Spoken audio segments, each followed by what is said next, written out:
മഞ്ഞുരുകും കാലം അവസാന ഭാഗം. രചന വസീം അക്രം. അവതരണം ഷാഹുൽ മലയിൽ. Editing Faisal C M Nooncheri.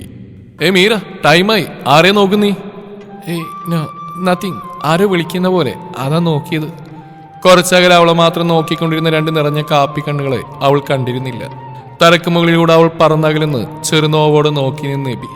അപ്പോഴും ഒരു നോവുള്ള പുഞ്ചിരി ഉണ്ടായിരുന്നു ചുണ്ടിൽ. കാറിന്റെ സീറ്റിലേക്ക് കണ്ണടച്ച് ചാരിക്കണം നബി. ഒരു ദീർഘനിശ്വാസത്തോടെ കണ്ണുകൾ വലിച്ചു തുറന്ന് സ്റ്റീറിംഗിൽ തിരിച്ച് ആക്സിലേറ്ററിൽ കാലമർന്നു പാഞ്ഞുപോയി ആ കാർ. മലയാളികളായ രണ്ടുപേരും കൂടെ ഉണ്ടായിരുന്നു മീരയുടെ കൂടെ. തൃശ്ശൂരുകാരി അലീന അലക്സ്, ആലപ്പുഴക്കാരി ശ്രുതി. ഒരേ ഫ്ളാറ്റിലാണ് അവർക്കായി താമസം ഒരുക്കിയിരിക്കുന്നത്. ഫ്ളാറ്റിലെത്തിയപ്പോഴേ ശ്രേയെ വിളിച്ചെത്തിയതായി പറഞ്ഞു. 2 ആഴ്ച കഴിഞ്ഞ് കയറിയാൽ മതിയായിരുന്നു. ഒരു ദിവസം കൊണ്ട് തന്നെ മീര, അലീനയും ശ്രുതിയും നല്ല സുഹൃത്തുക്കളായി മാറി. ദിവസങ്ങൾ പോയിക്കൊണ്ടിരുന്നു. നാട്ടിലേക്ക് 2 ദിവസം കൂടുമ്പോൾ വിളിക്കും. അബിയുടെ വീട്ടിലേക്കും ശ്രേയയും വീഡിയോ കോളും ചെയ്യും, തൻ്റെ പ്രിയപ്പെട്ട കൂട്ടുകാരിയെ കാണാൻ. അമ്മച്ചി അപ്പച്ചനൊക്കെ സുഖമായിട്ടിരിക്കുന്നു ശ്രേയ? അതെടി, സുഖമായിട്ടിരിക്കുന്നു. ഞാൻ വീട്ടിലാ. അതും പറഞ്ഞ അവൾ ഫോണുമായി അടുക്കളയിലേക്ക് പോയി. ആനിയമ്മയോടും അമ്മച്ചിയോടും കുറേ നേരം സംസാരിച്ചു. ഹാളിലെ സോഫയിൽ വന്നിരുന്നു ശ്രേയ. പുറകിലൂടെ ഒരു മിന്നായം പോലെ നടന്നു പോകുന്ന ഇബയെ കണ്ടതും അറിയാതെയാണെങ്കിലും മിഴികൾ ഒരു നിമിഷം അങ്ങോട്ടേക്ക് പാളി. ഈച്ചായ, ദേ മീര വിളിക്കുന്നു. നീ വിളിക്ക, എനിക്ക് തോട്ടം വരെ ഒന്ന് പോകണം. അന്വേഷിച്ചതായി പറഞ്ഞേക്ക്. എടി, ഈച്ചായം പോയി. അത് കുഴപ്പമില്ല. അങ്ങനെ പറഞ്ഞെങ്കിലും എവിടെയോ ഒരു കൊളുത്തിയ വലി പോലെ വിളിച്ചുകൊണ്ടിരുന്നപ്പോൾ എഡ്വിനും വന്നിരുന്നു. പിന്നെയും കുറെ നേരം കത്തിവെച്ച് സംസാരിച്ചു. വിങ്ങിന്നിരുന്ന മനസ്സിന് അതൊരു ആശ്വാസമായിരുന്നു. ഉറങ്ങാൻ കിടക്കുമ്പോഴും പാലായും അവിടെയുള്ളവർ മാത്രമായിരുന്നു മനസ്സിൽ. പിന്നെയും ദിവസങ്ങളും മാസങ്ങളും അങ്ങനെ പോയിക്കൊണ്ടിരുന്നു. അമ്മച്ചിയെയും ആനിയമ്മയെയും വിളിക്കും, അപ്പച്ചനെയും കാണിച്ചു തരും. എന്നാൽ താൻ ഒരിക്കലും ചോദിക്കാറില്ല ഈശായനെ. അടുത്തൂടെ പോയാൽ പോലും നോക്കാറേയില്ല. ആ മാറ്റം അവൾക്ക് സന്തോഷമുള്ള ഒന്നായി തോന്നി. എങ്കിലും മനസ്സുകൊണ്ട് പൂർണ്ണമായി സന്തോഷിക്കാൻ പറ്റുന്നില്ല. ശ്രേയയെ വിളിക്കുമ്പോൾ അവിടുത്തെ അമ്മച്ചിയും അപ്പച്ചനെയും കാണിച്ചു തരും. അവരുമായിട്ടും സംസാരിക്കാറുണ്ട്. ദിവസങ്ങൾ മാസങ്ങളായും മാസങ്ങൾ വർഷങ്ങളായും അങ്ങനെ പോയിക്കൊണ്ടിരുന്നു. ആ കറുത്ത രോമങ്ങൾക്കിടയിലൂടെ കൈയോടിച്ചു. ആ ഹൃദയതാളം കേട്ടുകൊണ്ട് ആ കൈവലയത്തിൽ ഒരു ചിരിയോടെ ചേർന്ന് നിന്നു. ആ വിരലുകൾ തന്റെ മുടിയിലൂടെ പ്രണയാർദ്രമായി തഴുകിയിറങ്ങി. നരുത്ത ചുംബനങ്ങൾ നെറ്റിത്തടത്തിൽ ഏറ്റുവാങ്ങുമ്പോൾ മുഖമുയർത്തി നോക്കി. മാറിലൂടെ തന്റെ വിരലുകൾ എന്തിനെയോ തടഞ്ഞപ്പോൾ നോക്കി. ആ മാറോട് പറ്റിച്ചേർന്ന് കിടക്കുന്ന കുരിശുമാലയിൽ കണ്ണുകൾ ഉടക്കിയതും താടിരോമത്തിന്റെ ഇടയിലൂടെ ആ ചുണ്ടിൽ നിറഞ്ഞിരുന്ന പുഞ്ചിരി അപ്പോഴും ഉണ്ടായിരുന്നു. ശ്വാസമെടുക്കാനാവാതെ പകച്ചുപോയി. പിന്നെ ഒരു തള്ളലായിരുന്നു അവൾ. ഹബി വിളിച്ചുകൊണ്ടൊരു കിതപ്പോടെ ചാടിയണീറ്റു. ആ തണുപ്പിലും വെട്ടി വീർത്തു അവൾ. ശ്വാസം ആഞ്ഞു വലിച്ച് പുതച്ചിരുന്ന പുതപ്പ് വലിച്ചെറിഞ്ഞു. ലൈറ്റ് ഓണായത് മുഖം പൊത്തി കരഞ്ഞു അവൾ. മീര, എന്തുപറ്റി? സ്വപ്നം കണ്ടോ? അലീന അവിടെ പുറത്തഴുകിക്കൊണ്ട് ചോദിച്ചു. ശ്രുതി ഒരു ഗ്ലാസ്സിൽ വെള്ളം കൊണ്ടുവന്നു. വെപ്രാളത്തോടെ വാങ്ങി കുടിച്ചു. ശേഷം മുഖമാമൃത്തി തുടച്ച് ഒഴുകുന്ന കണ്ണുനീരിന് അടക്കാൻ പാടുവിട്ടു അവൾ. ഇത്രയും പേടിക്കാൻ മാത്രം എന്ത് സ്വപ്നം കണ്ട മീര? ശ്രുതിയായിരുന്നു ചോദിച്ചു. ഞാനെന്റെ അബിയെ മറന്ന് വേറൊരാളെ. എങ്ങനെ എനിക്ക് പറയാനാവാതെ ഏങ്ങലുകൾ പുറത്തേക്ക് വന്നു. അവരോട് അവളുടെ ജീവിതത്തിൽ സംഭവിച്ചതും ഇപ്പോൾ കണ്ട സ്വപ്നം അടക്കാനെല്ലാം പറഞ്ഞു. എന്റെ മീര, ഇത്രയും മനോഹരമായ സ്വപ്നം കണ്ടിനാണോ ഇങ്ങനെ ബഹളം വെച്ച്? ശ്രുതി ഒരു ചിരിയാലെ ചോദിച്ചു. ഒരന്യായ, അതും സ്വന്തം മന്ത്രിപ്പെടാത്ത ഒരാളായിട്ട് ഞാൻ, അതാണോ മനോഹരമായ സ്വപ്നം? ദേഷ്യവും സങ്കടവും ഒരുപോലെ നിറഞ്ഞിരുന്ന ആ സ്വരത്തിൽ അലീന കണ്ണു കാണിച്ച് ഒന്നും പറയേണ്ടെന്ന് പറഞ്ഞ ശ്രുതിയോട്. മീര നോക്ക്, അത് വെറും സ്വപ്നല്ലേ, സത്യമല്ലല്ലോ, പിന്നെന്താ? അലീന അവളെ ആശ്വസിപ്പിച്ചു. എന്റെ അബിയെ മറന്നു ഞാൻ. നീ പറയുന്ന ഈച്ചായൻ നിനക്ക് അങ്ങനെ വെറുതെ ഒരാളല്ല. അബിയെ മറന്നിട്ടില്ല മീര, പകരം ഒരാൾ വന്നുവെന്നേ ഉള്ളൂ. നീ മനസ്സുകൊണ്ട് ഇഷ്ടപ്പെടുന്ന ഒരാൾ. ഇല്ല ഇല്ല, എനിക്ക് അങ്ങനെയൊന്നും ഇല്ല. എന്റെ അബി മാത്രമേ ഉള്ളൂ ഈ നെഞ്ചിൽ, അന്നും ഇന്നും എന്നും. അതും പറഞ്ഞ് അലറി കരഞ്ഞവൾ. കണ്ണടച്ച് ഇരുട്ടാക്കാൻ നോക്കല്ലേ മീര. നമ്മുടെ ജീവിതത്തിൽ നിന്ന് എന്നേക്കുമായിട്ട് ഒരാൾ പോയി നീർത്തി മറ്റൊരാളെ സ്നേഹിച്ചുകൂടാ എന്നൊന്നുമില്ല. അതൊരു തെറ്റുമല്ല. അത്രയും പറഞ്ഞ ശ്രുതി നിർത്തിയത്. നോ, അയാളെന്റെ ആരുമല്ല, അയാളെന്റെ. കരച്ചിലിനിടയിൽ അവൾ പറഞ്ഞുകൊണ്ടിരുന്നു. മീര, എല്ലാവർക്കും ഉണ്ട് ഓരോരോ കഥനകഥകൾ. നമ്മൾ ആഗ്രഹിക്കുന്ന ഒന്നാണെങ്കിലും കിട്ടുന്ന മറ്റൊന്നായിരിക്കും. നിന്റെ കാര്യങ്ങളെല്ലാം ഞങ്ങൾക്കറിയാം. കുറച്ചുനാൾ വാർത്തകളിൽ നിറഞ്ഞു നിന്നല്ലേ. നമ്മുടെ നാട് ഒരിക്കലും നന്നാവില്ലടോ. പ്രണയത്തിനേക്കാളും സ്നേഹത്തിനേക്കാളും വില ജാതിക്കും മതത്തിനുമാണ്. അതിന്റെ വേറൊരു ഇരയാണ് ഞാൻ. അതും പറഞ്ഞ് നിറഞ്ഞു വന്ന കണ്ണുകൾ തുടച്ചു അലീന. ഒരു മുസ്ലിമിനെ സ്നേഹിച്ച ക്രിസ്ത്യൻ പെൺകുട്ടി. 4 വാർഡിൽ എല്ലാവരും വാളെടുത്തു. ഒരാളുടെ വീട്ടിൽ പ്രശ്നമായിരുന്നു. നാസിക് അഹമ്മദ്, അതായിരുന്നു അവന്റെ പേര്. ജീവൻ പോലും കളയായിരുന്നു അവന് വേണ്ടി. തള്ളിപ്പറഞ്ഞ ഹൃദയം നുറുങ്ങി. ഇപ്പൊ തോന്നുന്നു അതായിരുന്നു നന്നായതെന്ന്. ഇല്ലായിരുന്നെങ്കിൽ അവരെന്നെ നാസിക്കിനെ. വീട്ടുകാരുടെ നിർബന്ധം മൂലം എൻ്റെ ജീവിതത്തിൽ വന്നു. അലക്സ് ഒരു പാവം. വെറുക്കാൻ ശ്രമിച്ചിട്ടുണ്ട് പലതവണ. എല്ലാം അറിഞ്ഞിട്ടൊരു ഫ്രണ്ടിനെ പോലെ കൂടെ നിന്നു. എൻ്റെ എല്ലാ തീരുമാനത്തിനും. കാനഡ എന്ന എൻ്റെ ഈ സ്വപ്നത്തിനും കൂടെയുണ്ട്. 5 മാസം കഴിഞ്ഞ് വരും ഈ ചാനും ഇങ്ങോട്ട്. പിന്നെ ഈ പ്രണയം എന്ന് പറയുന്നത് ഒരു പ്രാവശ്യമല്ലടോ, പിന്നെയും പിന്നെയും തോന്നുന്നു എനിക്ക് മനസ്സിലായി തന്ന് എൻ്റെ അലക്സ. ഇപ്പം ഞാനത് ആസ്വദിക്കുകയാണ് മീര.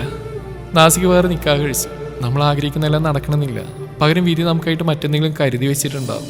നിനക്കായിട്ട് ഈ ഭൂമിയിൽ വിധി കരുതി വെച്ച മീര എബിൻ ജോണിനെ ആയിരിക്കും. നീ അത് മനസ്സിലാക്കിയാൽ തീരാവുന്ന പ്രശ്നമേ ഉള്ളൂ. എത്ര തന്നെ ആട്ടിപ്പായിച്ചാലും അത് നിന്റെ അടുത്ത് തന്നെ വരും. എനിക്ക് കഴിയില്ല അലീന, കഴിയാത്തോണ്ട. എന്തൊരു പേടി. വേണ്ട, എനിക്കാരും വേണ്ട. അതും പറഞ്ഞ അവൾ ബാത്റൂമിലേക്ക് പോയി. ഇവളെന്താ ഇങ്ങനെ യാഥാർത്ഥ്യമായിട്ട് പൊരുത്തപ്പെടാത്ത? ഇത്രയൊക്കെ പറഞ്ഞിട്ട് തലയിലേക്ക് അങ്ങോട്ട് കയറുന്നില്ലല്ലോ ഈശ്വര. അലീനയോടായി പറഞ്ഞ ശ്രുതി. അവൾക്കത് മനസ്സിലാവാത്തല്ല ശ്രുതി. അവൾക്ക് പേടിയാ ആ എബി ജോണിനെ ഇഷ്ടപ്പെട്ടു പോകുന്ന പേടി. അയാളെ മനസ്സോർന്ന് സ്നേഹിക്കാൻ പേടി. ഇനിയൊരു ജീവനും കൂടി അവൾ കാരണം നഷ്ടമാകുമെന്ന പേടി. അവൾക്ക് ഉള്ളുകൊണ്ട് അയാളെ ഇഷ്ടമാണ്. അത് മനസ്സിലാവുന്നില്ല അവൾക്ക്. കർത്താവേ, എല്ലാം തിരിച്ചറിയുമ്പോൾ നഷ്ടപ്പെടാതിരുന്നാൽ മതിയായിരുന്നു അവൾക്ക് അവിടെ എബിയെ. മനസ്സൊരുക്കി പ്രാർത്ഥിച്ച് അലീന കിടക്കാനായി ഒരുങ്ങി. കണ്ണാടിക്കുമ്പിൽ നിന്നും വെള്ളം തുറന്ന മുഖത്തേക്ക് അടിച്ചു. വെള്ളത്തിനൊപ്പം കണ്ണുനീര് ഒലിച്ചിറങ്ങി. നിനക്ക് എന്താണ് പറ്റിയത് അബി? ഞാൻ നിന്നെ മറന്ന് വേറൊരാൾ. ഞാൻ തെറ്റല്ലേ ചെയ്ത്? അതെ, ഇനി ഒരിക്കലും ഓർക്കില്ല ഈ മനസ്സിൽ ആ മുഖം ഒരിക്കലും എൻ്റെ മനസ്സിലേക്ക് കടന്നു വരികയില്ല. പറഞ്ഞുകൊണ്ട് ഷവർ തിരിച്ചു. അതിനടിയിൽ ഇരുന്നവൾ അപ്പോഴും കരയുന്നുണ്ടായിരുന്നു. ഡ്യൂട്ടി കഴിഞ്ഞ് വന്നപ്പോഴായിരുന്നു അവൾ ഫോൺ എടുത്ത് നോക്കിയത്. ശ്രേയ വിളിച്ചിട്ടുണ്ട്. തിരിച്ചു വിളിച്ച് മീര. എന്താണ് ശ്രേയ ആ സമയത്തൊരു വിളി? എന്തെങ്കിലും വിശേഷം ഉണ്ടോ? അതെന്താ മീര, എനിക്ക് നിന്നെ എപ്പോൾ വേണമെങ്കിലും വിളിച്ചുകൂടെ? അങ്ങനെ വിളിക്കാൻ പാടില്ലാന്നുണ്ടോ? ഇവിടെ ഒരാൾ വന്നിട്ടുണ്ട്, കാണിക്കട്ടെ? ചോദിച്ചുകൊണ്ട് ഫോൺ സോഫയിലിരിക്കുന്ന ആളിലേക്ക് നീട്ടി. സ്ക്രീനിൽ ഈമവട്ടാൻ നോക്കി നിൽക്കുന്ന ആളെ കണ്ടതും നെഞ്ചൊന്ന് പിടഞ്ഞു. കോള് കട്ടാക്കി ഫോൺ ബെഡിലേക്ക് ഇട്ടു. ഫോൺ വീണ്ടും റിങ് ചെയ്ത് കോപത്തിലെടുത്തു. ആരാണെന്ന് പോലും നോക്കാതെ ദേഷ്യപ്പെട്ടു. ശ്രേയ, എനിക്ക് ആരെയും കാണണ്ട. ഇനി ഇച്ചാന്റെ കാര്യം പറഞ്ഞ് വിളിക്കരുത്. എനിക്ക് ഇഷ്ടമല്ല, വെറുപ്പാ. അയാൾ കാണുന്ന പോലെ എനിക്ക് അറപ്പാ. പറഞ്ഞു സ്ക്രീനിലേക്ക് നോക്കി. കണ്ടു കണ്ണിൽ രണ്ടും നിറഞ്ഞ് കവിയുന്നവനെ. കണ്ണു തുടച്ച് എഴുന്നേറ്റ് പോയവൻ. എന്തോ ശരീരമാകെ ഒരു നോവ് പടർന്ന പോലെ. മീര! ഒരലർച്ചയായിരുന്നു ശ്രേയ. നീ എന്നു മുതലാടി ഇത്രയും കണ്ണിച്ചോരയില്ലാത്ത ക്രൂരിയായത്? ഞാൻ പറഞ്ഞോണ്ടാ ഈ ചാനിയുടെ. അവളുടെ ശബ്ദമിടറി. മതി, തീർന്നല്ല. അതും പറഞ്ഞ ഫോൺ വെച്ചവൾ. ശ്രേയ ഞാൻ. പിന്നെ ഒരു കരച്ചിലായിരുന്നു മീര. ഹൃദയം പൊട്ടുമാറാർത്തു. പിന്നെ ഒരു മരവിപ്പോട് അങ്ങനെ തന്നെ ഇരുന്നു. ഇപ്പോൾ 3 വർഷം തികയുന്നു നാട്ടിൽ നിന്ന് ഇങ്ങോട്ട് വന്നിട്ട്. ആ സംഭവത്തിന് ശേഷം ശ്രേയ പിന്നെ മീരയെ വിളിച്ചിട്ടില്ല. അവൾ വിളിക്കുമ്പോൾ കിട്ടുകയുമില്ല. അങ്ങനെ ഒരിക്കൽ മീര വിളിച്ചപ്പോൾ ശ്രേയ കോൾ എടുത്തു.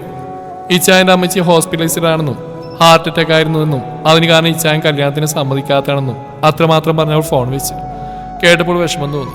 താനൊരു കാരണമാണോ എന്ന് ചിന്തിച്ചു മീര. പിന്നീട് പല പ്രാവശ്യവും ശ്രേയയെ വിളിച്ചു. പക്ഷെ ഇച്ചായനെ കുറിച്ചൊന്നും അവൾ തന്നോട് പറഞ്ഞില്ല. മനസ്സ് പല പ്രാവശ്യം അലമുറയിട്ടു ചോദിക്കാനായി.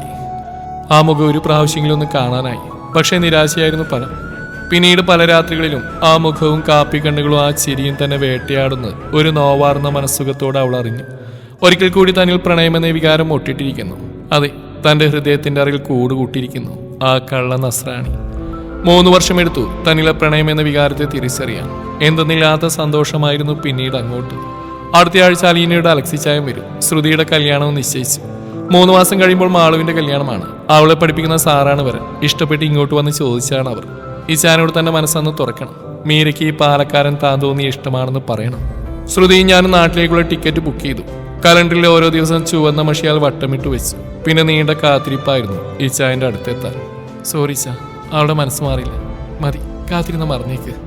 അമ്മച്ചിയുടെ ആഗ്രഹമല്ലേ? അമ്മച്ചിക്ക് എന്തെങ്കിലും പറ്റിയ അതും കൂടെ എൻ്റെ ഈ ചായൻ. പറയുമ്പോൾ അറിയാതെ വിതുമ്പിപ്പോയി ശ്രേയ.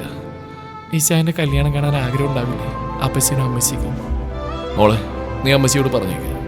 അമ്മച്ചി കാണിച്ചിരുന്ന ഏത് പെണ്ണാണെങ്കിലും എബി കെട്ടിക്കോളാന്ന്. ഞാൻ ആർക്കു വേണ്ടി ഇനി കാക്കുന്നില്ല. അതും കൂടെ. നെഞ്ചു പൊട്ടുന്ന വേദനയിൽ അവനത് പറഞ്ഞുകൊണ്ട് അവളെയും കടന്നവൻ തന്റെ മുറിയിലേക്ക് പോയി വാതിൽ വലിച്ചടച്ചു. എത്ര ദിവസത്തേക്ക് ലീവ് മീര?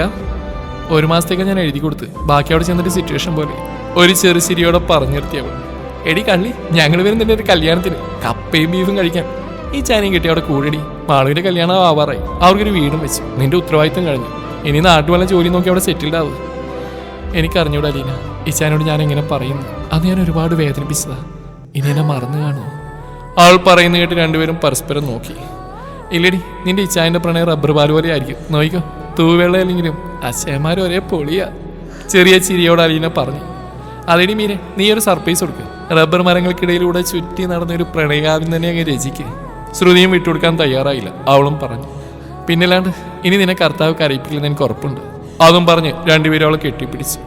ഇനി ഒരാഴ്ചയുണ്ട് നാട്ടിൽ പോവാൻ. അവിടെ എത്തിയതും പിറ്റേന്നാണ് മാളുവിന്റെ കല്യാണം. ദിവസങ്ങൾ അടുത്ത് വരുമ്പോഴും ഹൃദയമിടിപ്പ് കൂടുന്നറിഞ്ഞു മീര. ശ്രേയ വിളിക്കുമ്പോൾ വിശേഷങ്ങൾ പറയുമ്പോഴും അവൾ പാരായിലാണെങ്കിലും കണ്ണുകൾ നാലുപാടും പായി. ആ മുഖമൊന്ന് കാണാൻ, സ്വരമൊന്ന് കേൾക്കാൻ. പക്ഷെ നിരാശ തന്നെയായിരുന്നു പലം. അറിയാതെ പോലും ഒരിക്കലും വന്നിരുന്നില്ല. ശ്രേയയുടെ ഓരോ ചോദ്യങ്ങൾക്ക് അവസാനം മാളുവിന്റെ കല്യാണത്തിന് വരുന്നുണ്ടെന്ന് പറയേണ്ടി വന്നു.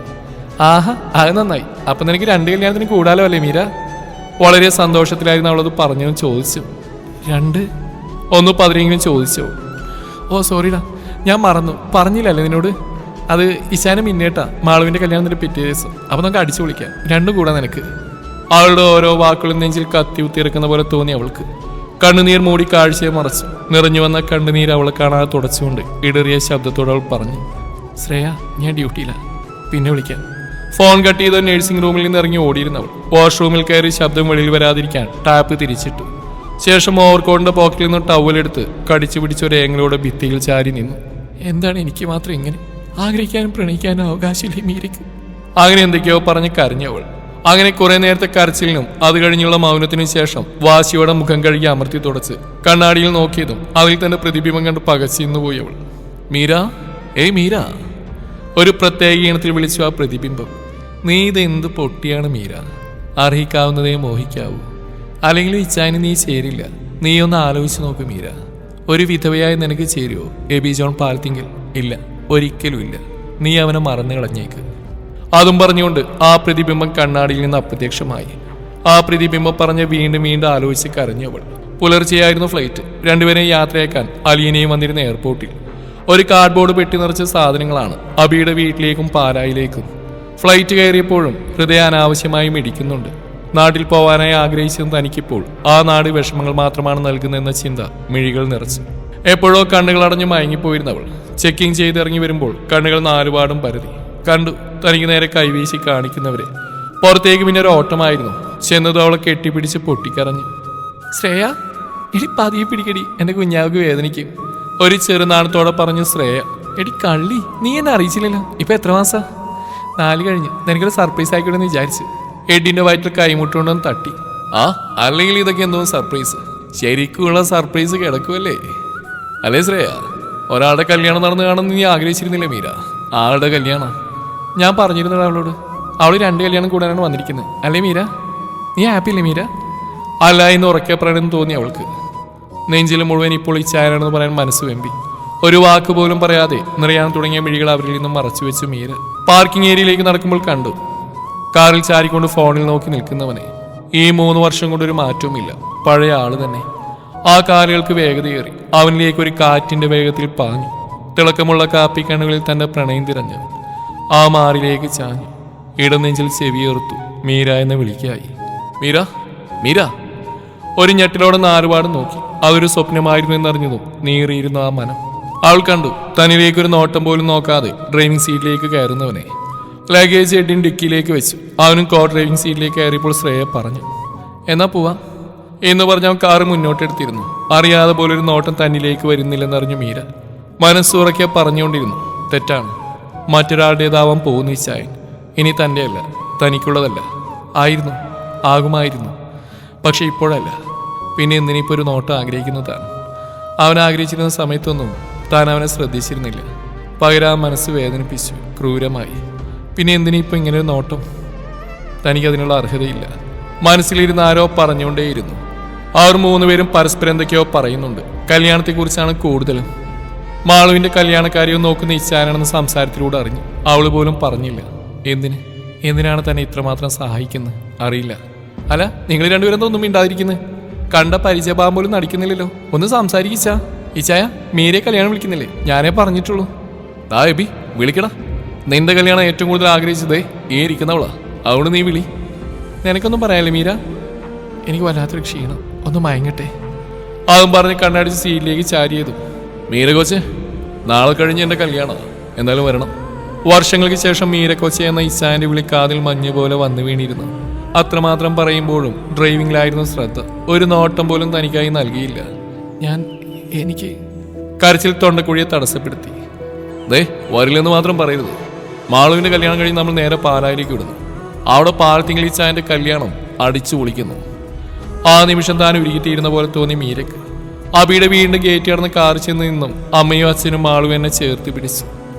മാളു, അവൾ വലിയ പെണ്ണായ പോലെ അവരെന്നെ ചേർത്ത് പിടിച്ച് ആ വീട്ടിലേക്ക് കയറി.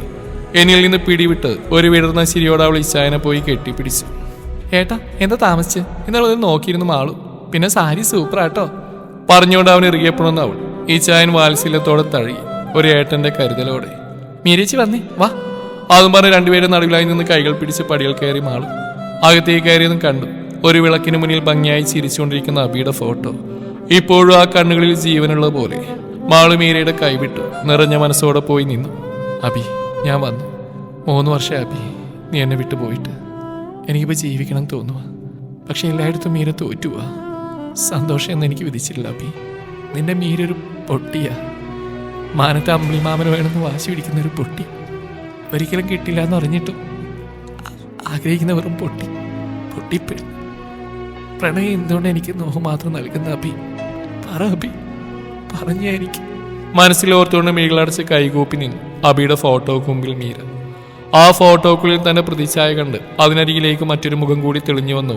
മുഖം ചിരിച്ചു നോക്കി ഒരുതരം നിർവികാരതയോടെ തന്നെ നോക്കി നിൽക്കുന്ന ഇച്ചായ. മാളു ഓടി വന്ന് അവളുടെ കൈകൾ കവർന്നു. അബിയേട്ടന്റെ ഫോട്ടോ സൂപ്പറല്ലേ മീരേച്ചി? മറികൈ കൊണ്ട് മാളു മീരയും പിടിച്ചു നിർത്തി. ഇച്ചായന്റെ പെർഫ്യൂമിന്റെ ഗന്ധവും വിയർപ്പിന്റെ ഗന്ധവും അവിടെ ആകെ നിറഞ്ഞിരിക്കുന്നു. മിഴികൾ ഇറുക്കി അടച്ചു മീര. മൈലാഞ്ചിടാനുള്ള തിരക്കിലായിരുന്നു. എല്ലാ കാര്യങ്ങൾക്കും ഇച്ചായനും കൂടെ എഡ്വിനും ഓടി നടക്കുന്നുണ്ട്. അടുത്തറിയാവുന്ന പോലെയാണ് അവരുടെ പെരുമാറ്റം. അവിടെയുള്ള സംസാരത്തിൽ നിന്നറിയാം ഇച്ചായനിവിടെ വരാറുണ്ടെന്ന്. ഒരു കുഞ്ഞനിയെത്തിയെ പോലെ മാളുവിന്റെ എല്ലാ കാര്യവും നോക്കുന്നുണ്ട് ഇച്ചായൻ. അബിയെ പോലെ തന്നെ ആ കടമകൾ അറിഞ്ഞ് ചെയ്യുന്നു. താൻ ഒരിക്കലും ഈ വീട്ടിൽ ഇച്ചായനെ കൊണ്ടുവന്നിട്ടില്ല. പിന്നെ എങ്ങനെ? ആലോചിച്ചുകൊണ്ടിരുന്നപ്പോൾ കയ്യിലൊരു തണുപ്പ് അനുഭവപ്പെട്ട് നോക്കി. ശ്രേയ മൈലാഞ്ചിരിക്കുകയാണ്. ഏയ് ഇതൊന്നും വേണ്ട ശ്രേയ. ഏയ് ഇളക്കല്ലേ, ഒരു ചെറിയ ഡിസൈൻ ഇരുന്നോട്ടേടി. ശ്രേയ ഇച്ചായനിങ്ങനെ ഈ വീട്ടിൽ ഇത്രയും പരിചയം? ആ എനിക്കറിയില്ല, നീ തന്നെ ചോദിച്ചു നോക്ക്. അതും പറഞ്ഞവൾ വീണ്ടും മൈലാഞ്ചിരിയിൽ മുഴുകി. എന്റെ കണ്ണുകൾ ഇച്ചായനിലും. എന്നാൽ ഓരോ കാര്യങ്ങളിലും മുഴുകി ഓടി നടന്ന് ചെയ്യുന്നുണ്ടെങ്കിലും ഒരിക്കൽ പോലും തന്നെയൊന്നും നോക്കുന്നില്ലെന്ന് അറിഞ്ഞു അവൾ. തൻ്റേതല്ല എന്നറിയാം, എങ്കിലും ഹൃദയം നുറുങ്ങുന്ന വേദന. അവിടുന്ന് എഴുന്നേറ്റ് പോവാമെന്ന് തീരുമാനിച്ച് എഴുന്നേറ്റതും കൈകൾ പിടിച്ച് വലിച്ചിരുന്ന മാളും. ഉച്ചത്തിൽ പാട്ട് വെച്ചിട്ടുണ്ട്. ശ്രേയയും എഡിനും ഡാൻസ് കളിക്കുന്നുണ്ട്. അത് കണ്ടുകൊണ്ട് ഒരു മൂലയിൽ വാതിലിനോട് ചേർന്ന് കൈകെട്ടി നോക്കി നിൽക്കുന്നുണ്ട് ഇച്ചായൻ. 2 കൈകളും പിടിച്ച് ശ്രേയ എബിയെ ഡാൻസ് കളിപ്പിക്കാൻ നോക്കുന്നുണ്ട്. എന്നാൽ തന്റെ കണ്ണറിയാതെ പോകുന്നുണ്ട് ഇച്ചായനിലേക്ക്. എഡിന് ആ കൈ ചെന്ന് പിടിച്ചു തങ്ങളുടെ ഇടയിലേക്ക് കൊണ്ടുവന്നു. എന്നാൽ ചെറുചിരിയോടെ കൈകൾ മാറോട് പിണച്ചേട്ടി നിൽക്കുക മാത്രമാണ് എബി. ഇച്ചായ വാ ഡാൻസ് കളിക്കാം. അതോ ഇനി നാൻസിനിലേക്ക് കളിക്കുന്നാണോ? നാൻസി, അവൾ ആ പേര് മനസ്സിൽ ഊട്ടി ഉറപ്പിച്ചു. ഇച്ചായന്റെ മിന്നണിയാൻ പോകുന്ന പെൺകുട്ടി. മാളു പാട്ടിനൊപ്പം തന്നെ കൈ പിടിച്ച് വട്ടം കറക്കി. ഇച്ചായനെ ആലോചിച്ച് നിന്ന ഞാൻ ആരിലോ ചെന്ന് ഇടിച്ചു നിന്നു. എന്റെ വലം കൈ ആ ഇടനെഞ്ചിൽ പതിഞ്ഞിരുന്നു. ആ ഹൃദയതാളം ഒരു മിന്നൽ പിണർപ്പ് പോലെ തരിച്ചു കയറിയതും മുഖമുയർത്തി നോക്കി. ആ കുഞ്ഞി കാപ്പിക്കണ്ണുകളിൽ ഉടക്കിയതും ഇമവെട്ടാതെ നോക്കി നിന്നുപോയി അവൾ. ആ കൈകൾ എൻ്റെ കൈ ആ നെഞ്ചിൽ നിന്ന് അടർത്തി മാറ്റിയതും ഒരു ഞെട്ടലോടെ മാറി നിന്നു. സോറി, ഞാൻ അറിയാതെ കണ്ണിലെ മീര. കുറ്റം ചെയ്ത കുട്ടിയെ പോലെ ആ കാപ്പിക്കണ്ണുകൾ താഴ്ന്നു. ഈ ചായനല്ലല്ലോ, ഞാനല്ലേ, പിന്നെ എന്തിനാ സോറി പറയുന്നേ? അതെ, രണ്ടുപേരും അവിടെ നിന്ന് തമ്മിൽ സോറി പറയല്ലേ. നാളെ എൻ്റെ കല്യാണം. ഏട്ടാ അടിച്ചു പൊളിക്ക്. മീരേച്ചി എൻ്റെ കൂടെ സ്റ്റെപ്പ് വെച്ചേ. അത് പറഞ്ഞ് എൻ്റെ കൈ ആ കൈകളിലേക്ക് ചേർത്ത് വെച്ചും ഒരു തണുപ്പെനിലൂടെ കടന്നുപോയി. അറിയാതെങ്കിലും ആ കണ്ണുകളിൽ എന്തോ തിരഞ്ഞു ഞാൻ. എന്നോട് ഇച്ചായനുണ്ടായിരുന്ന ഇഷ്ടം ഒരു തരിയെങ്കിലും ഇന്നും ഉണ്ടോ എന്ന്. വേണോ, അത് പലർക്ക് ഇഷ്ടാവില്ല, നിങ്ങൾ കളിച്ചോ. അതും പറഞ്ഞ് മുണ്ട് മടക്കി കുത്തി അകത്തേക്ക് കയറിപ്പോയിരുന്ന എബി. ഇടനെഞ്ചൊന്ന് പിടഞ്ഞു, നൊന്തു വല്ലാതെ. പറയണമെന്ന് തോന്നിപ്പോയി ഇച്ചായനെ മീരയ്ക്ക് ഇഷ്ടമാണെന്ന്. എൻ്റെ പാതിയാക്കാൻ മനസ്സ് കുറേ നാളായി തുടിച്ചുകൊണ്ടിരിക്കുകയാണെന്ന്. കവിളിലൂടെ നനവ് പടരുന്നതും അറിഞ്ഞു മിഴികൾ നിറഞ്ഞൊഴുകുകയാണെന്ന്. ഇനിയും പിടിച്ചെന്നാൽ ഹൃദയം പൊട്ടിപ്പോവുമെന്നറിഞ്ഞതും എല്ലാവർക്കുമായി ഒരു നോവുള്ള ചിരി സമ്മാനിച്ച് അവൾ അകത്തേക്ക് പോയി. രാവിലെ തന്നെ കുളിച്ചൊരുങ്ങിയിരുന്ന എല്ലാവരും. മഞ്ഞയിൽ മജന്ത ബോർഡറുള്ള സാരിയായിരുന്നു അവൾ കൊടുത്ത്. ബ്ലൗസ് മാച്ചില്ലെന്ന് പറഞ്ഞ് ഞാൻ എൻ്റെ പ്രിയപ്പെട്ട ഇച്ചായുമായി തന്ന സാരി, സ്കൈ ബ്ലൂ സ്റ്റോൺ വർക്കുള്ള സാരി, അതെടുക്കാനാണ് തോന്നിയത്. ഒപ്പം ഒരു മുല്ലപ്പൂവും കൂടെ വെച്ചു. സ്റ്റെപ്പ് ഇറങ്ങി വരുന്ന എന്നെയും സാരിയിലേക്ക് മാറി മാറി നോക്കുന്നുണ്ട് ശ്രേയ. ഈ സാരി ഞാൻ എവിടെയോ? അവൾ ചൂഴി നോക്കുന്നുണ്ട്. അലീന വാങ്ങി തന്നാ? പെട്ടെന്ന് അങ്ങനെ പറഞ്ഞുപോയി. അല്ലാതെ ഇച്ചായം വാങ്ങി തന്നല്ല അല്ലേ? ഈ സാരി ഉള്ളില്ല, ഈ കളർ മാച്ചല്ല മീര, വേറെ മാറ്റി കൊടുക്ക്. അത് വേണ്ട, എനിക്കിഷ്ടാ, ഇത് മതി. അവൾ വേറെ എന്തെങ്കിലും പറയുന്നതിന് മുമ്പ് മീര അവിടെ നിന്ന് മാറി. അമ്പലത്തിൽ താലികെട്ടും ഓഡിറ്റോറിയത്തിൽ വെച്ച് ബാക്കി ചടങ്ങും കഴിഞ്ഞ് മാൾ കല്യാണ വേഷത്തിൽ വളരെ സുന്ദരിയായിരുന്നു. അച്ഛനും അമ്മയും മീരയുടെ കൈ വിടാതെ പിടിച്ചിരുന്നു. കല്യാണം കഴിഞ്ഞ് സന്തോഷം നിറഞ്ഞ കണ്ണീരോടെ മാളുവിനെ എല്ലാവരും ചേർന്ന് യാത്രയാക്കി. ഇച്ചായന്റെ കല്യാണം കൂടാതിരിക്കാൻ വേണ്ടി അവൾ അബിയുടെ വീട്ടിൽ തന്നെ നിൽക്കാൻ തീരുമാനിച്ചു. തലവേദനയാണെന്നൊരു നുണയും പറഞ്ഞു. എന്നാൽ അബിയുടെ അച്ഛനും അമ്മയും നിർബന്ധിച്ചു. എൻ്റെ മോള് പോകണം, ആ മിന്നിയേട്ടിന് ആരെങ്കിലും പോകണ്ടേ? ആ മോന് ഒത്തിരി സഹായമായിരുന്നു, പാവം, ഒത്തിരി കഷ്ടപ്പെട്ടു നമുക്ക് വേണ്ടി. എൻ്റെ അഭിമോന്റെ സ്ഥാനത്ത് നിന്നിട്ട് മാളുവിൻ്റെ കല്യാണവും നടത്തി. അത് പറയുമ്പോൾ ആ അമ്മയുടെ കണ്ണ് നിറഞ്ഞിരുന്നു. അത്രയും ദൂരം യാത്ര ചെയ്യാൻ പറ്റില്ല അച്ഛന്. അതാ പോയിട്ടില്ലെങ്കിൽ ശ്രേയ മോൾക്ക് അതൊരു വിഷമാവും. പോവാനായി അവൾ ഒരുങ്ങി ചെന്നപ്പോൾ ശ്രേയയുടെ കണ്ണ് വിടർന്നിരുന്നു. എഡിനാണ് ഡ്രൈവിംഗ് സീറ്റിൽ, കോ ഡ്രൈവിംഗ് സീറ്റിൽ ശ്രേയയും, പുറകിൽ ഇച്ചായനും. എന്ത് ചെയ്യണമെന്നറിയാതെ നിന്നവൾ. എന്തേ നീ കയറുന്നില്ലേ? ശ്രേയ ചോദിച്ചു. കുറെ ദൂരം പോവേണ്ടതല്ലേ? ഇച്ചായന്റെ കൂടെ ഇരിക്കാൻ കിട്ടിയ അവസരം. അവൾ സന്തോഷം പുറത്ത് കാണിക്കാതെ കയറി ഒരു സൈഡ് ചേർന്നിരുന്നു. ഹൃദയമിടിപ്പ് കൂടുന്നറിഞ്ഞവൾ എബിയുടെ മണം പോലും തന്റെ പ്രണയത്തിനെ തൊട്ടുണർത്തി. ശ്വാസമെടുക്കാൻ പോലും കഴിയാതെ നിന്നു. എന്നാൽ തനിക്ക് നേരെ ഒന്നും നോക്കുന്ന പോലുമില്ല. മെസ്സേജ് അയച്ച് കളിക്കുകയാണ്. ആ ചുണ്ടിൽ ചിരിവിരിയുന്നുണ്ട്. ഈ മീര 2 ആഴ്ച കഴിഞ്ഞിട്ട് തിരിച്ചു പോയാൽ മതി കേട്ടോ. അത് വേണ്ട ശ്രേയ, ഞാൻ കല്യാണം കഴിഞ്ഞ് തിരിച്ചു പോരും. മിണ്ടരുത്, കെട്ടിയിട്ട് ഞാൻ. പിന്നെ ഒന്നും മിണ്ടാൻ പോവില്ല. അവൾ കിടന്ന് തർക്കിക്കും. പിന്നെ അവളോട് എങ്ങനെ പറയും? എന്നെ ഈ താൻ തോന്നി മറ്റൊരു പെണ്ണിന്റെ ആവുന്ന കണ്ടു നിൽക്കാൻ കഴിയില്ലെന്ന് ഈ മീരയ്ക്ക്. പെട്ടെന്ന് വീട്ടിന് ബ്രേക്ക് ഇട്ടതും ഇച്ചായന്റെ തോളിലേക്ക് ഊർന്നു വീണു. ആ എന്റെ കർത്താവേ, ഈ പെണ്ണിനെ കൊല്ലുവോ? എബി ആത്മ ആ നെഞ്ചിൽ അങ്ങനെ തന്നെ കിടക്കണമെന്ന് തോന്നി. ഹൃദയതാളം കേട്ടുകൊണ്ട് മരിക്കുവോളം. എടി എന്റെ ഈ ചായന്റെ നെഞ്ചി ഇറക്കല്ലേ കേട്ടോ. നാൻസിക്ക് തലവെച്ച് ഇറക്കേണ്ടതാ അല്ല ഈ ചായ. അത് പറഞ്ഞ് ചിരിച്ചവൾ. എന്തോ തമാശ കേട്ട പോലെ എഡ്വിനും. അത് കണ്ടതും സങ്കടവും ദേഷ്യമെല്ലാം ഇടകലർന്നു വന്ന് നീങ്ങിയിരുന്നു. ഞാൻ ആദ്യം നെഞ്ചിക്കറി അടയിരിക്കാൻ പോകുന്നില്ല, ആര് വേണമെങ്കിൽ വന്ന് കിടന്നോട്ടെ. വലിയൊരു ഒച്ചയോടെയാണ് അത് പറഞ്ഞത്. ഈ ചായനൊഴികെ രണ്ടുപേരും കണ്ണുമിഴിച്ച് നോക്കി. മീര നീ ഇങ്ങനെ ദേഷ്യപ്പെടാതെ ഒരു തമാശ പറഞ്ഞടി. അല്ലെങ്കിൽ എനിക്കറിയില്ലേ നിനക്ക് അങ്ങനെയൊന്നും ഇല്ലെന്ന്. പാലത്തിങ്ങിലെത്തിയപ്പോൾ രാത്രിയായിരുന്നു. അമ്മച്ചിയും ആനിയമ്മയും ഓടി വന്ന് കെട്ടിപ്പിടിച്ചു. ഈ ചായന്റെ അപ്പച്ചനെയും കയറി കണ്ടു. ഒരു മാറ്റമില്ലാതെ അങ്ങനെ തന്നെ കിടക്കുന്നു. വന്ന ഈ ചായ എന്ന് വിളിച്ചുകൊണ്ട് മുകളിലെ മുറിയിൽ നിന്ന് ഒരു പെൺകുട്ടി ഇറങ്ങി വന്നു. എന്റെ നാൻസി, നിന്റെ ഈ ചായൻ ആരും കൊത്തിക്കൊണ്ട് പോയിട്ടൊന്നുമില്ല, നീ തന്നെ എടുത്തോ മുഴുവനോടെ. എഡ്വിൻ അത് പറഞ്ഞതും ഇതുവരെ ചിരിവരാത്ത ചുണ്ടിൽ ഹൈ വോൾട്ടേജിൽ പുഞ്ചിരി വിരിഞ്ഞു. ആ പേര് കേട്ടതും നെഞ്ചിൽ കത്തി കുത്തിയിറക്കുന്ന വേദനയോടെയാണ് കേട്ടത്. നാൻസി, ഈ ചായൻ മിന്നിട്ടാൻ പോകുന്ന കുട്ടി. കണ്ണു നിറഞ്ഞതും കാഴ്ചയെ മറച്ചു. ആ മീര, ഇതാണ് നാൻസി, ഈ ചായന്റെ മിന്നിട്ടാൻ പോകുന്ന കുട്ടിയല്ലേ? അതും പറഞ്ഞ് അവരെയും നോക്കി. അമ്മച്ചിയും നാൻസിയും മുഖത്തോട് മുഖം നോക്കി. എന്തോ പറയാമെന്ന് അമ്മച്ചിയുടെ കൈ പിടിച്ചു ശ്രേയ. അതമ്മച്ചി, ഞാനെല്ലാം പറഞ്ഞു. നാൻസിയുടെ ഈ ചായനെ കെട്ടില്ലാണെന്ന് അല്ലേ? ഈ ചായ എബിയെ നോക്കി ചോദിച്ച അവനൊന്ന് മൂളി. നാൻസി എബിയെ നോക്കി കണ്ണിറുക്കി. ഞാനൊന്ന് ഫ്രഷ് ആവട്ടെ, നാളെ ഒത്തിരി പണിയുള്ളതാ. എല്ലാം കണ്ട് സങ്കടത്തോടെ മീരയും അവളുടെ മുഖഭാവം കണ്ട് ഊറിച്ചിരിച്ചുകൊണ്ട് ശ്രേയയും എഡ്വിനും. അവളെ കൈ പിടിച്ച് വലിച്ച് അടുക്കളയിലേക്ക് കൊണ്ടുപോയി അമ്മച്ചി. ദേ ഒന്ന് കെട്ടിച്ചാണെന്നൊന്നും ഞാൻ നോക്കിയല്ല കേട്ടോ. വയറ്റിലുണ്ടെന്ന് നോക്കിയില്ല. ദേ തിളച്ച വെള്ളമുണ്ട്, അതെടുത്ത് തലവഴി ഒഴുക്കും ഞാൻ. ആ കൊച്ചിന്റെ മനസ്സ് നോയിപ്പിക്കുകയാണ് എല്ലാവരും കൂടി. അതും ആര് ചേർത്ത് പറഞ്ഞു? കർത്താവ് പൊറുക്കിയല്ല കേട്ടോ. എന്റെ പൊന്നമ്മച്ചി, ഇങ്ങനെ പ്രഷർ അടിക്കാതെ കാര്യം നടക്കണമെങ്കിൽ കുറച്ച് തരം താഴണം. ദേ ഒന്നങ്ങ് വെച്ചെന്നാറുണ്ടല്ലോ. ആ കൊച്ചിന് എന്റെ മോനെ ഇഷ്ടം. ആ മോൻ കണ്ടാലും അറിയില്ലേ. എന്നാലും എന്റെ ശ്രേയസി കൊള്ളാട്ടോ, എല്ലാവരുടെയും ബുദ്ധി. മീരേച്ചി എന്നെ ദയിപ്പിച്ചു കളിന്നാ തോന്നിയത്. എന്തിന്? അവളൊരു പാവ. എന്റെ ഇച്ചാരോട് മുടിഞ്ഞ പ്രേമ, പക്ഷെ പറയില്ല. എന്നാലും എന്റെ ചേച്ചി കാത്തിരുന്നിട്ട് കിട്ടിയ ഏട്ടൻ എന്റെ കെട്ടിയനാക്കിയല്ലോ. അപാരം തന്നെ. ഓ സമ്മതിക്കില്ലായിരുന്നു. എന്റെ എഡിയുടെയും നിർബന്ധം കാരനാണ്. എന്തൊരു അഭിനയിച്ചാൻ. ഓ ചിരിച്ചിട്ട് പോലുമില്ല. അപാരം തന്നെ. അതും പറഞ്ഞ് എല്ലാവരും കൂടെ ചിരിച്ചു. ഈ സമയം തന്നെ പഴയ മുറിയിലേക്ക് കയറി മീര. കുറച്ച് മാറ്റങ്ങളുണ്ട്. പെയിന്റൊക്കെ അടിച്ച് വൃത്തിയാക്കിയിട്ടുണ്ട്. ഒപ്പം പുതിയ കർട്ടനും ഫർണിച്ചറും. അകത്തേക്ക് കയറിയപ്പോൾ ഒരു പ്രത്യേകതരം വികാരം മൂടുന്നറിഞ്ഞു. എങ്കിലും മനസ്സിന്റെ ഭാരം അവളെ തളർത്തി. ബെഡിലേക്ക് ഒരു തേങ്ങലോടെ കിടന്നു. ചാരിയിട്ട വാതിലിലൂടെ 2 കണ്ണുകൾ പ്രണയത്തോടെ നോക്കുന്ന കണ്ടില്ലവൾ. ആ കണ്ണുനീർ തളർത്തുന്ന പോലെ തോന്നിയവന്. ഇനി വയ്യ സങ്കടപ്പെടുത്താൻ. ചാരിയിട്ട വാതിൽ തുറക്കാൻ തുടങ്ങിയതും ഒരു കൈ തോളിൽ പതിഞ്ഞു. എടാ എഡി, അവളോട് എല്ലാം പറയാം. ഇനി എനിക്ക് എല്ലാം പറയണം. ഇനി അവൾ താങ്ങിലടാ. എനിക്ക് പറയണം, എൻ്റെ മനസ്സിൽ എൻ്റെ മീരക്കുറിച്ച് മാത്രമാണെന്ന്. അവനൊരു വിതുമ്പലോടെ പറഞ്ഞു. അവൾ സ്വയം മനസ്സിലാക്കട്ടെ ബി. ഒരിക്കൽ നീ പറഞ്ഞല്ലേ, ഇനി സ്വയം പറയാനുള്ള ധൈര്യം ഉണ്ടാകട്ടെ. അതിനാണ് നല്ലത്. എന്ത് ചായ? എന്തു പറ്റി? നാൻസിയും ശ്രേയ അങ്ങോട്ട് വന്നു. അവർ 4 പേരും കുറച്ചങ്ങോട്ട് മാറിയുന്നു. എടേ യോൻ പറയാ പൂവാണെന്ന്. എന്തോന്ന്? എന്തു പറയാനാ? ഈ ഉണ്ടവള് നമ്മുടെ അപ്പന്റെ വേറെ പ്രൊഡക്റ്റ് ആണെന്നോ? എന്നാലും മോളെ, ഈ ചായന ഉറപ്പാ എൻ്റെ മീരക്കുച്ചിൻ്റെ ഉള്ളിൽ ഞാനുണ്ടെന്ന്. ഞാൻ കണ്ടതാ പറയാതെ പറയുന്ന ആ കണ്ണുകൾ. എനിക്കറിയാം, പലപ്പോഴും ഞാനും കണ്ടിട്ടുണ്ട് വീഡിയോകളെയും ഈ ചായനെ പരുതുന്ന കണ്ണുകളെ. അവളുടെ മനസ്സിലാൻ ചുമ്മാ ഒരു നമ്പറിട്ട് നോക്കിയതാ കല്യാണം എന്ന്. ഓ എന്റെ കൃഷ്ണ, അപ്പൊ ആ ഭാവം ഒന്ന് കാണണമായിരുന്നു. മേഘ ഉരുണ്ടുകൂടി ഇന്ന് പെയ്യാനായിട്ട് വെമ്പിൽക്കുന്ന പോലെ.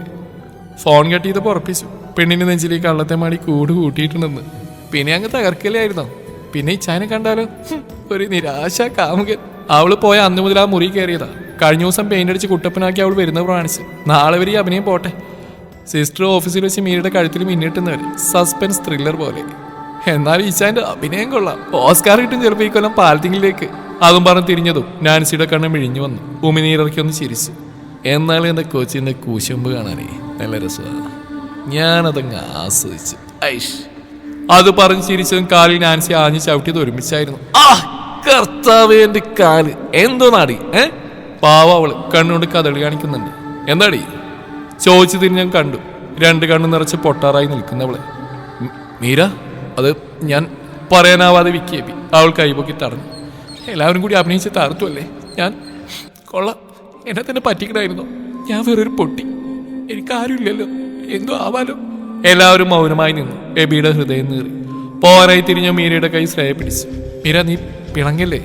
ഞാൻ പറഞ്ഞിട്ട ഇച്ചായനോട് നിന്റെ ഉള്ളിലുള്ള പ്രണയം നീ തുറന്നു പറയാൻ വേണ്ടിയല്ലേ ഞാൻ. ശ്രേയയുടെ ശബ്ദമിടറി. ആരോട് പ്രണയം? ആരുടെ പ്രണയം? എനിക്ക് അങ്ങനെയൊന്നുമില്ല, ഇനിയിട്ടുണ്ടാവുകയില്ല. ആ മുഖത്ത് നോക്കാതെ അത്രയും പറഞ്ഞ് തിരിഞ്ഞു. ഒരു നിമിഷം പതിരെങ്കിലും വാതിലടക്കാൻ തുടങ്ങി അവളെയും തള്ളി അകത്തേക്ക് കയറി വാതിലടച്ച് ലോക്ക് ചെയ്തു എബി. പെട്ടെന്നുള്ള നീക്കത്തിൽ 3 പേരും കണ്ണും തള്ളി നോക്കി നിന്നു. ശേഷം ചുണ്ടിലൊരു കുസൃതി ചിരി വിരിഞ്ഞു. എന്റെ കർത്താവേ, 2-3 കൊല്ലായിട്ട് വിശന്നിരിക്കുന്ന സിംഹാണൽ ആ മാൻപേടയുടെ മുറിയിലേക്ക് കയറിപ്പോയത്. ആ കൊച്ചിനെ നീ തന്നെ കാത്തോണേ കർത്താവേ. അവന്റെ ഉള്ളിലെ ടീജി രവിയെ പുറത്തു കൊണ്ടുവരല്ലേ.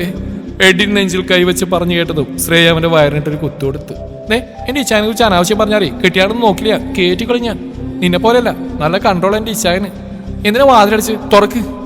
ആലോചിച്ച് എന്താ പറഞ്ഞ് കേൾക്കട്ടെ. അവൻ മുന്നോട്ട് കാലുകൾ വെക്കുന്നതിനനുസരിച്ച് അവൾ പുറകോട്ടും അവിടെ കിടക്കുന്ന മേശയിൽ കൈകളൂന്നി അവിടെ നിന്നു. പറയൂ, എന്നെ ഇഷ്ടമില്ലാന്ന്. എന്റെ മുഖത്ത് നോക്കി പറയണം. പിന്നെ ഈ എബി വരില്ല കോച്ചിന്റെ പറയേ. എന്നെ പറ്റിച്ചില്ലേ? പിന്നെന്തിനാ? മീര എന്നല്ലേ വിളിച്ച്, പിന്നെന്താ പെട്ടെന്നൊരു കൊച്ചെ വിളി? പെണ്ണ് നിന്ന് തുള്ളാൻ തുടങ്ങി. കണ്ണു നിറച്ചുകൊണ്ടാണ് അത്രയും പറഞ്ഞ്. അതുകൊണ്ട് ചിരി വന്നെങ്കിലും അതിവിദഗ്ധമായി അവനെന്ന് മറച്ച്. ആ പറ്റിച്ച നിന്റെ ഉള്ളിലിരിപ്പ് അറിയാനാ. പിന്നെ എനിക്ക് കൊച്ചെന്ന് വിളിക്കുന്ന ഇഷ്ടം. എന്നതാ കൊച്ചിന്റെ അഭിപ്രായം? എനിക്ക് ആരെയും ഇഷ്ടമില്ല, മാറിക്ക്. അതും പറഞ്ഞ് അവനെ നെഞ്ചിൽ കുത്താൻ തുടങ്ങിയതും ആ കൈ തന്നെ നെഞ്ചോട് ചേർത്ത് പിടിച്ച് അവളെ തന്നോട് ചേർത്ത് നിർത്തി. അവന്റെ ശ്വാസം മുഖത്ത് പതിഞ്ഞതും കണ്ണുകൾ ഇറുക്കി അടച്ച്. ശ്വാസം വിടാനാവാതെ ഹൃദയം തുടികൊട്ടി. അവന്റെ മുഖം തന്നിലേക്ക് അടുക്കും തോറും അവളുടെ ദേഹം വിറകുണ്ട്. ആ കരിനീല കണ്ണുകളിലേക്ക് മെല്ലെ ഊതിയവൻ. കണ്ണു തുറക്കും മീര. പ്രണയാർദ്രമായിരുന്നു ആ സ്വരം. കാത്തിരിപ്പിന് ശേഷമുള്ള ഹൃദയം നിറഞ്ഞ വിളി. കണ്ണുകൾ മെല്ലെ തുറന്നു അവൾ. ആ തിളക്കമാർന്ന കാപ്പി കണ്ണുകൾ കൂടുതൽ വിടർന്നിരുന്നു. എബിയുടെ കണ്ണുകൾ അവളിലാകെ ഓടി നടന്നു. അവളുടെ മുഖം തന്റെ കൈകൾക്കുള്ളിലാക്കി തള്ളവിരൽ കൊണ്ട് കവിളിനെ തഴുകി. ഹൃദയമിടിപ്പ് കൂടിയിട്ട് ഇത്രയും വർഷമായി പറയാൻ കാത്തിരുന്ന് പറയാൻ പറ്റാതെ കണ്ണ് മിഴിച്ച് നിന്നു അവൾ. മീര, നിനക്ക് തോന്നുന്നുണ്ടോ നീയില്ലാതെ എബിയുടെ മനസ്സിലൊരു പെണ്ണുണ്ടാവുമെന്ന്? നിനക്ക് അഭിയം മറക്കാൻ കഴിയാത്ത പോലെയാണ് പെണ്ണെ എനിക്ക് നീയും. എവിടെയും നെഞ്ചിൽ കൊത്തിവെച്ച് പോയി. മറക്കാൻ പറ്റില്ല മീര. അവന്റെ പ്രണയാർദ്രമായ ഓരോ വാക്കുകളും നിറഞ്ഞ കണ്ണുകളോടെ കേട്ടുന്നവൾ. ഇനിയെങ്കിലും പറഞ്ഞൂടെ നിനക്ക്? കേൾക്കാനുള്ള കൊതിയുണ്ടല്ലേ മീര? അവൻ അവളുടെ വാക്കുകൾക്കായി കാതോർത്തു. തന്നോട് ചേർന്ന് നിൽക്കുന്നവനെ നെഞ്ചിൽ കൈവച്ച് പ്രണയാർദ്രമായ പതിഞ്ഞ സ്വരത്തിൽ അവൾ വിളിച്ചു. ഈശായ.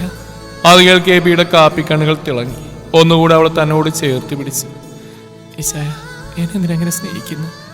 ഈ മനസ്സ് ഞാൻ എത്രമാത്രം നോവിച്ചിട്ടുണ്ട്. എന്നിട്ടും മറ്റൊരാളുടെ വിധവയായിട്ട് കൂടി. അത് കേട്ട് അവളുടെ ചുണ്ടിൽ വിരൽ വെച്ച് അവളുടെ കവിളിരിക്കുന്ന തന്റെ കൈകളുടെ മുറുക്ക് ഒന്നുകൂടെ കൂട്ടി തന്റെ മുഖത്തോട് ചേർത്തു. 2 പേരുടെയും നിശ്വാസങ്ങൾ ചേർന്നൊഴുകി ഒരു പുഴ പോലെ. എന്റെ ചോദ്യത്തിന് ആദ്യം ഉത്തരം താ നീ. അത് കഴിഞ്ഞ് നിന്റെ ചോദ്യത്തിന് ഉത്തരം തരാൻ ഞാൻ. പറ, ഈ നെഞ്ചിലാരാ? അവന് നെഞ്ചിലേക്ക് ചാഞ്ഞു. 2 കൈയാൽ അമർത്തി കെട്ടിപ്പിടിച്ചു. ആ ഇടനെഞ്ചിൽ ചുണ്ടുകൾ ചേർത്തു. അവളുടെ കണ്ണുനീർ അവന്റെ ജുബയെ നനച്ചു. അവളുടെ മുഖം കൈക്കുമ്പിളിലെടുത്തു. ആ കണ്ണുനീർ തന്റെ ചുണ്ടുകളാൽ ഒപ്പിയെടുത്തു എബി മൃദുവായി പ്രണയത്തോടെ. നിന്നെ ആ സ്നേഹിക്കുന്ന എന്തിനാണെന്ന് അറിയേണ്ടത് നിനക്ക്. ഈ എബിക്ക് എന്റെ കൊച്ചിനെ പ്രണയിക്കാൻ പറ്റുമോ? ആദ്യമായിട്ട് അവസാനമായിട്ട് എബി ജോണ് തോന്നിയ പ്രണയം അത് നീയാണ് മീര. പിന്നെ വിധവ, അത് വെറുമൊരു 3 വാക്ക്. പ്രണയമൊന്നും അതിനൊരു വിലക്കല്ല. അത് ഏതവസ്ഥയിലും തോന്നാം, അതൊരു തെറ്റല്ല.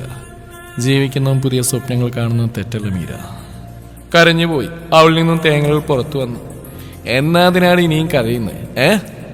ഞാനോർത്തു എന്റെ ഇച്ചാൻ എനിക്ക് നഷ്ടമായി പോയെന്ന്. ഈ ഇച്ചാനെ ഈ ജന്മത്തിലും വരും ജന്മത്തിലും ഒക്കെ മീരക്കുള്ളതാ, മീരയുടെ സ്വന്തം. അതും പറഞ്ഞ് ആ നെറ്റിയിലും കണ്ണിലും ഉമ്മ വെച്ച് വെപ്പി. ചുണ്ടുകൾ അവളുടെ മുഖമാകെ ഓടി നടന്നു. തിരികെ ചുണ്ടുകളിൽ തന്നെ വന്ന് നിന്നു. പതിയെ മുഖമൊന്ന് അകറ്റി മീരയെ നോക്കിയെപ്പി. ഒരു ചിരിയോടെ അവളുടെ ചുണ്ടുകളെ പതിയെ കവർന്നെടുത്തു. അവൾ ഒരു പിടച്ചിലോടെ അവന്റെ കാലിൽ നിന്ന് പെരുവിലിൽ ഉയർന്നു താഴ്ന്നു. അവൾ അത്രമേൽ പ്രണയത്തോടെ പതിയെ വിളിച്ചു. ഒരു കിതപ്പോടെ അവൾ അവനിൽ നിന്ന് മാറി. ശേഷം അവൾ അവനെ ഇറുകെ പുണർന്നു.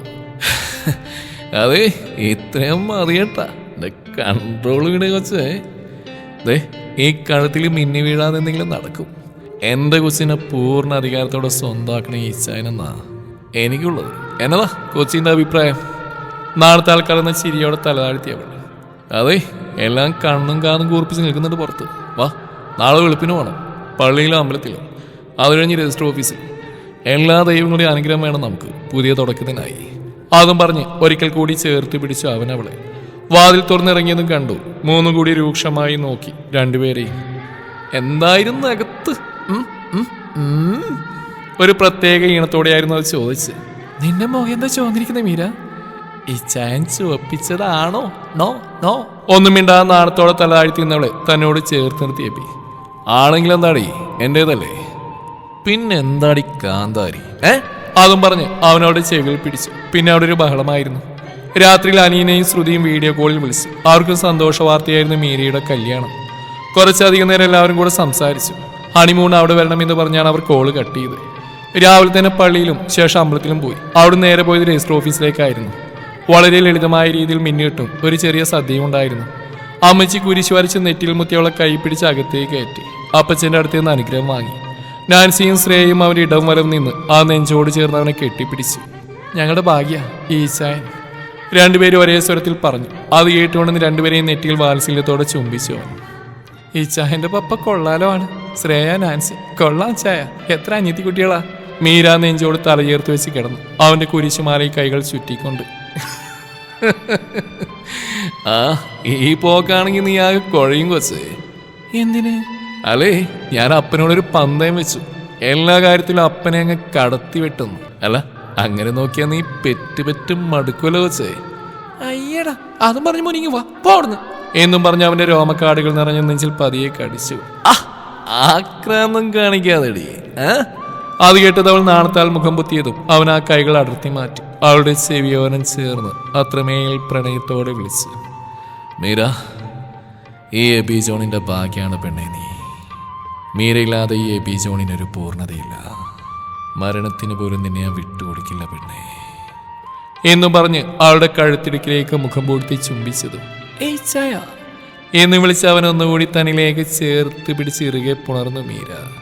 എല്ലാ അർത്ഥത്തിലും അവൻ്റേത് മാത്രമാവാനായി അവനിലേക്ക് ചേർന്ന് കിടന്നു. എബിയുടെ പ്രണയം ഒരു മഴ പോലെ അവളിൽ പെയ്തിറങ്ങി. അതിൽ കുളിച്ച് അവളും അവളുടെ പ്രണയവും. ഒരു ചെറുതാരകം അങ്ങകലെ കണ്ണു ചിമ്മി തിളങ്ങി നിന്നിരുന്നു. ഇനി മീരാകൃഷ്ണന്റെയും എബി ജോണിൻ്റെയും പ്രണയകാലം. അവർ ജീവിക്കട്ടെ സന്തോഷത്തോടെ ഇനിയുള്ള നാളുകൾ. ഈ കഥ ഇതോടുകൂടി അവസാനിക്കുന്നു. നല്ല രസകരമായിട്ടുള്ള ഒരു കഥയായിരുന്നു. വസീം അക്രം നമ്മുടെ ഒരു കണ്ടുപിടുത്തമാണ്. നമ്മുടെ ചാനലുകളിൽ കഥകൾ കേട്ട് എഴുതി തുടങ്ങിയൊരു എഴുത്തുകാരനാണ്. ആനന്ദ കല്യാണം ഇതിനു മുമ്പ് എഴുതിയിട്ടുണ്ടായിരുന്നു. മനോഹരമായ കഥയായിരുന്നു. ഈ കഥയും രസകരമായിട്ട് എഴുതിയിട്ടുണ്ട്.